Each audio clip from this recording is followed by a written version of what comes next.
O Iluminuras recebe hoje o artista mineiro Carlos Bracher, um dos pintores mais premiados do Brasil. Ele conta detalhes da carreira e revela a proximidade com Juscelino Kubitschek.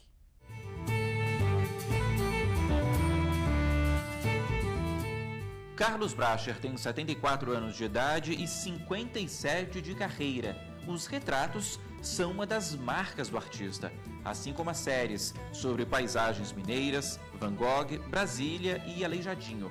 No exterior, Bracher realiza exposições há mais de 40 anos.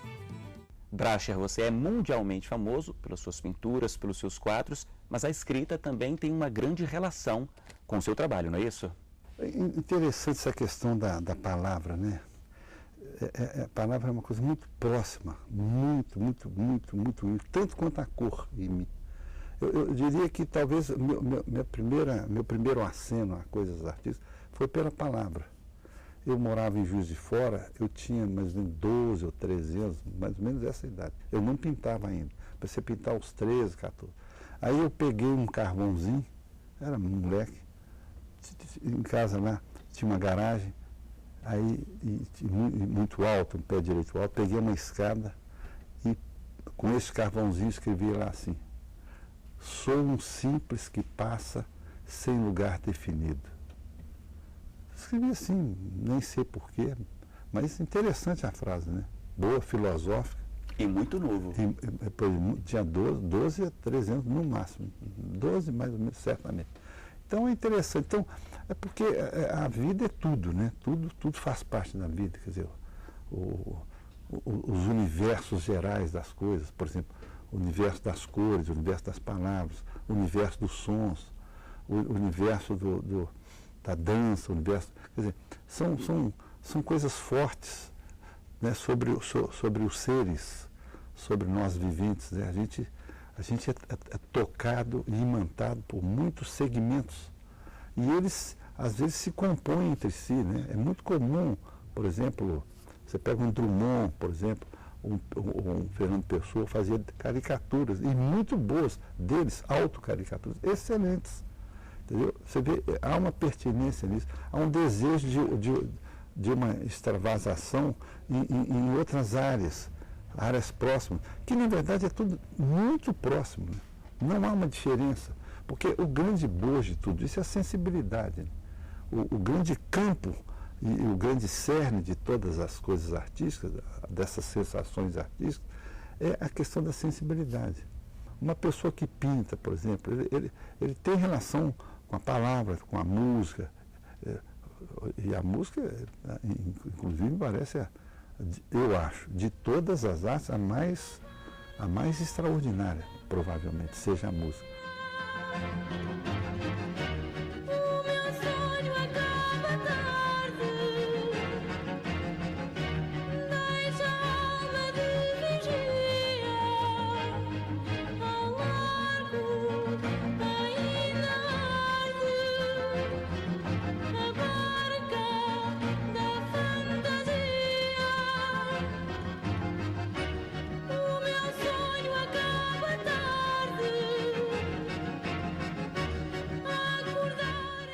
E como é que a música tem relação com o seu trabalho? É absolutamente norteadora mesmo, né? Ela é meio que um ato fatal. Em mim é a questão musical. A música é preponderante. Que tipo de música? Eu sou um ouvinte mais de música erudita, mas é porque a minha família é uma família de músicos eruditos, né? Quer dizer, meu avô era violinista, os filhos desse meu avô, que são, portanto, meus tios, todos eram músicos, inclusive meu pai também e tal. É uma grande centelha em minha música, porque eu gostaria também de ter sido músico. Só que, quando me mandaram lá para o conservatório, eu não entendi nada daquele negócio, dó, ré, mi. Achei que tão desagradável, gente, a música é isso, dó, ré, mi? Ah, não. Primeiro que eu achei aquilo uma coisa absurdamente incompreensível, você que lê aquilo. Eu acho que todo músico é meio gênio, no duro. Você que consegue ler partitura, é um gênio aquilo, no duro, rigorosamente. Está além do limite humano, assim, do entendimento, da compreensão. Foi mais ou menos nessa época Eu tentei música antes e em seguida eu fui para a pintura.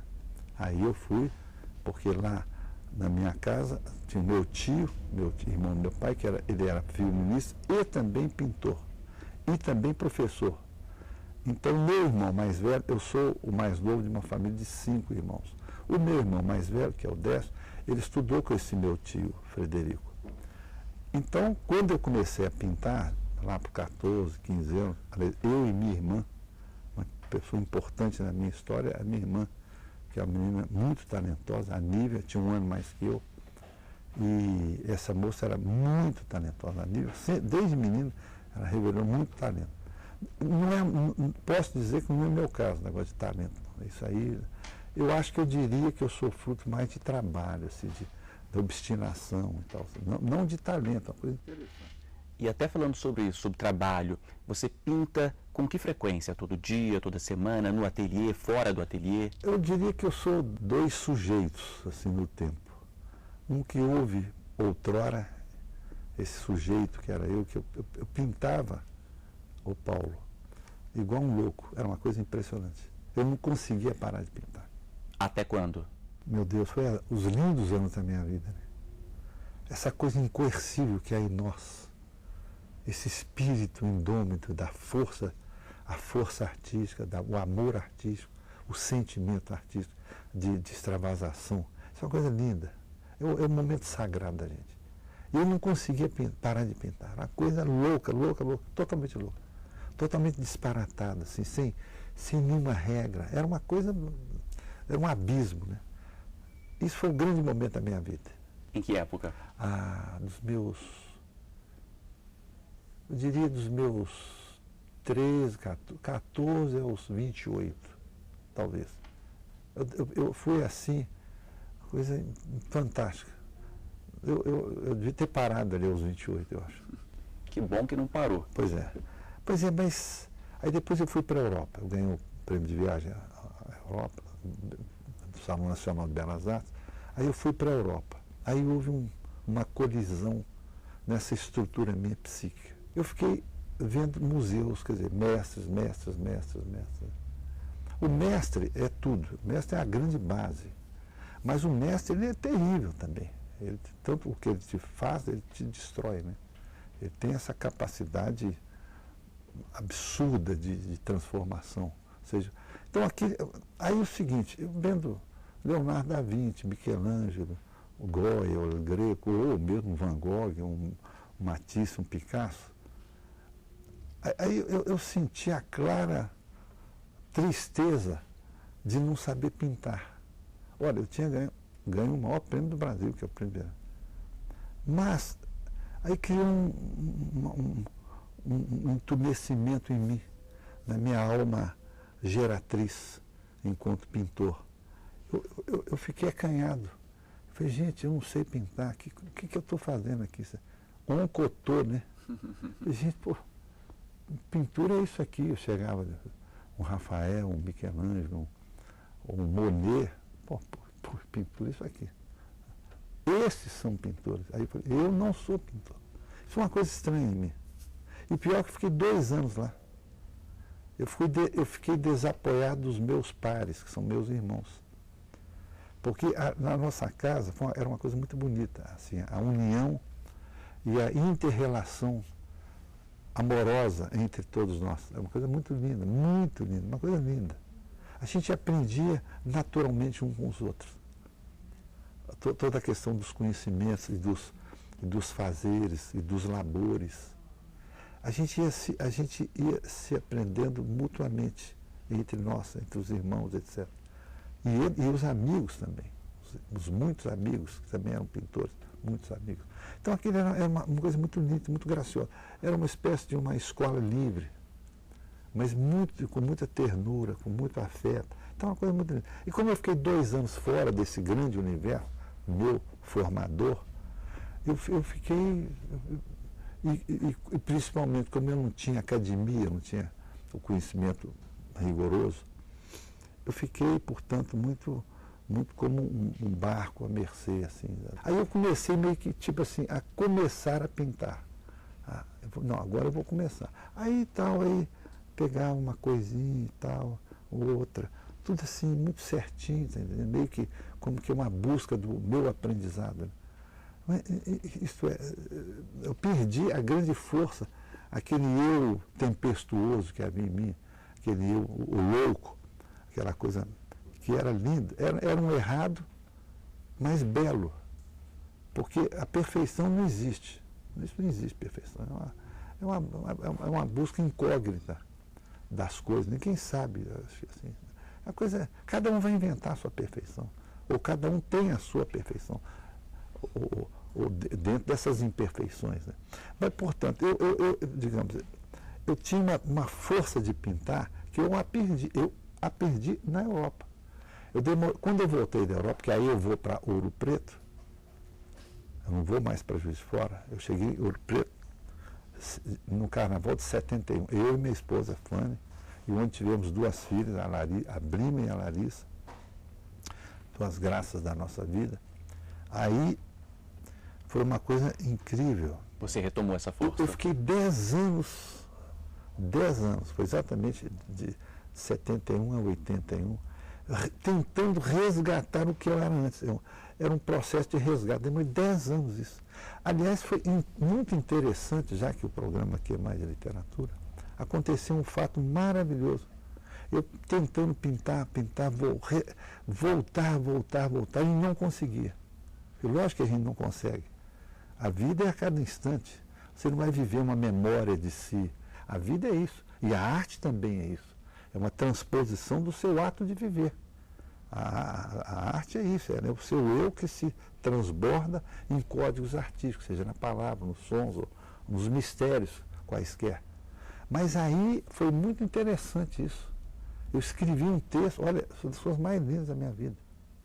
Eu escrevi um texto que se chamava Esplêndida Obra de Arte. Quer dizer, a arte é sempre maior que a gente. Ela vem da gente, mas ela é maior que a gente. Uma coisa meio enigmática, uma coisa sensacional. E aí, por exemplo, a palavra, a força que você escreveu, tem uma força, uma dinâmica da própria palavra em si, a junção delas. É uma coisa maravilhosa. Vou pedir para você segurar um minutinho só, Bracher. A gente vai para o intervalo, depois do intervalo não volta. O Bracher conta essa história aqui para a gente. Não saia daí, é um minutinho só.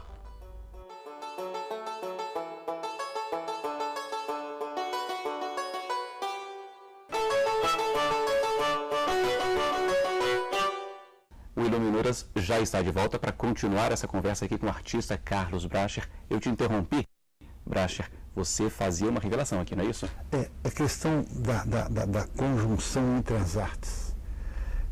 Então eu escrevi esse texto Esplêndida Obra de Arte. Um texto que me fez, ele teve uma vibração muito funda em mim, pela palavra. Eu escrevendo sobre a arte, isso aqui, uma coisa. Aí o primeiro quadro que eu fui fazer, que era uma natureza morta, aí eu senti que voltou a força anterior de mim, ao qual o quadro eu dei-lhe o título de Esplêndida Obra de Arte. Falando em revelações, a gente tem mais uma outra aqui que eu vou cobrar de você. Eu sei que você tem uma história com o Juscelino Kubitschek. A gente está em Brasília, é o fundador de Brasília. Uma história que nunca foi revelada, não é isso? Nunca revelei isso. Isso era meio que um segredo, muito bonito, muito bonito. Então é o seguinte, eu tenho um amor imenso por Brasília, mas imenso, imenso. Uma coisa impressionante. Talvez seja a segunda cidade. A primeira seria a minha, onde eu nasci, que é Juiz de Fora. Depois a outra grande cidade, que é Ouro Preto, em mim. Onde você mora? É onde eu moro, há 44 anos. Porque aquela coisa barroca e tal, eu fui me sentindo cada vez mais próximo dessa sensação, essa coisa meio que barroca mesmo, meio tortuosa, meio caótica, meio desordenada. Você tem uma concha como símbolo, quer dizer, não é nada reto. Eu também não sou nada reto, eu nunca fiz uma coisa assim, ou assim. A coisa assim minha é assim, ou é assim. São mentes de ordenamentos diferenciados, está entendendo? Você pega um Cézanne, ele é assim. Você pega o Van Gogh, ele é assim. E são essas naturezas que a gente tem que descobrir e permeá-las. Bom, acontece que a terceira cidade seria Brasília. O porquê que eu amo tanto Brasília? Desde eu vim aqui com meu velho e bom pai em 62, a cidade tinha 2 anos. E a partir de 68, eu começo a expor aqui praticamente todos os anos. Eu vim expor, desde 68. Quer dizer, quase, sei lá, enfim, 40 e tantos. Bom, e Brasília. E JK. Bom, até que eu vinha fazer uma série sobre Brasília, uma série, está um livro, 200 e tantas páginas, sobre as pinturas que eu fiz aqui. Fiz 66 quadros nas praças, nas esplanadas, nas avenidas, nos céus de Brasília. Então, Brasília é uma coisa muito especial. Mas há um fato muito importante nisso. A dona Júlia Kubitschek, a mãe do Juscelino, e o Juscelino, eles moravam a uma distância de 15 metros da casa da minha avó, em Diamantina. Aqui que é a questão. Eles foram vizinhos de frente, mas vizinhos de frente mesmo, porta a porta. Não era porta a porta. Eu sei bem o que é isso, porque eu moro em cidade interior, que é Ouro Preto. Eu sei o que é isso, a amizade que se estabelece entre as pessoas, os vizinhos. Vão se tornando uma família aquilo. Agora você imagina, Diamantina, 1903, 1904, 1905, uma cidade derruída, precária, sem todo mundo pobre, não tinha mais nada ali. Então, a dependência de fulano, está faltando açúcar, você tem um meio quilo de açúcar, um café, faltou café. Então era uma coisa muito bonita, era quase que uma família, assim. Então, aqui que eu quero dizer, desde que eu sou criança, 1 ano, 2 anos, 3 anos, 4 anos, eu ouço as histórias do tal de Juscelino. E essa história vem no meu imaginário desde criança. Porque é uma coisa linda. A glória dos vizinhos. Olha, o filho da dona Júlia se tornou médico. Uma glória. Quer dizer, todo mundo pobre, quer dizer, você tem ali, poxa, o filho da vizinha, poxa, tornou médico. Que era difícil, querido. Não era assim. Hoje, milhões de universidades, era muito difícil. Ele fez esse curso pagando o curso dele como telegrafista. Trabalhava à noite, durante o curso todo em Belo Horizonte, trabalhava como telegrafista à noite, estudando de dia. Olha que coisa fantástica. Bom, e aí, depois o filho da dona Júlia se torna prefeito de Belo Horizonte. Ele, aos 38 anos, era um menino, se torna prefeito de Belo Horizonte. Bom, e que prefeito ele foi, né? A prefeito e prefeito. Ele se torna o prefeito de Belo Horizonte, revolucionário, fez Pampulha.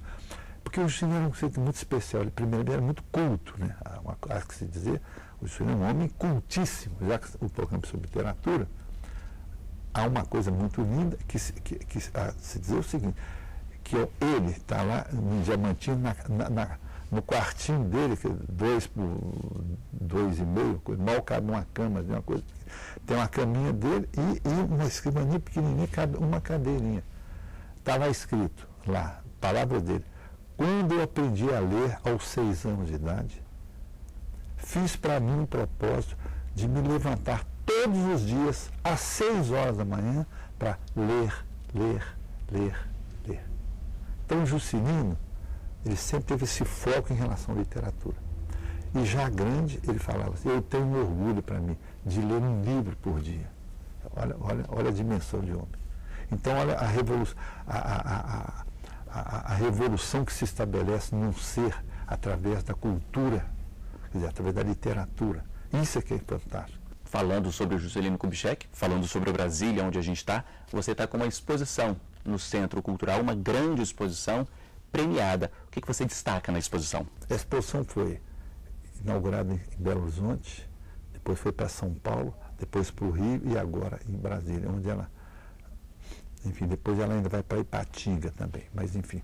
Mas a exposição está muito linda, é uma exposição retrospectiva de quase desde 1961 até agora, até a última fase que eu fiz, a fase Aleijadinho, que é um Aleijadinho, uma grande figura, e o que o ano passado, em 2014, ele fez 200 anos de morte. Então está lá a série Aleijadinho, como está também a série Van Gogh. Quando Van Gogh fez 100 anos de morte, eu fiz uma série, meu querido, muito amado artista, meu grande mestre, o Van Gogh, mestre do meu coração, uma pessoa muito importante em mim. Eu fiz uma série muito ampla sobre ele, está aqui também. A série siderúrgica também está aqui. Enfim, e também a série Brasília também. Então, mas está muito bonita, muito bonita. Colocaram lá o meu ateliê de Ouro Preto. O ateliê está lá, se quiser pintar, tem que pintar aqui agora. Não, tiraram os meus móveis, os cavaleiros, está tudo aqui. Então, e também, muito principalmente, a casa minha de Juiz de Fora. A sala de entrada da casa minha de Juiz de Fora está toda aqui. Os móveis, tal, as fotos dos meus antepassados, os quadros. Está muito linda. Ela está muito emocionante. E tem vídeos, vários vídeos, falas. Tem uma sala interativa que você passa a mão assim, e na sala escura você passa a mão assim, aí sai projetado lá umas pinceladas, cada um faz a sua maneira, cores, é fantástico. Então está muito linda, são muito linda, muito linda, muito linda. Realmente muito bonita. Talvez a mais linda exposição da minha vida seja essa aqui, que está aqui, vai ficar até dia 27 de julho em Brasília.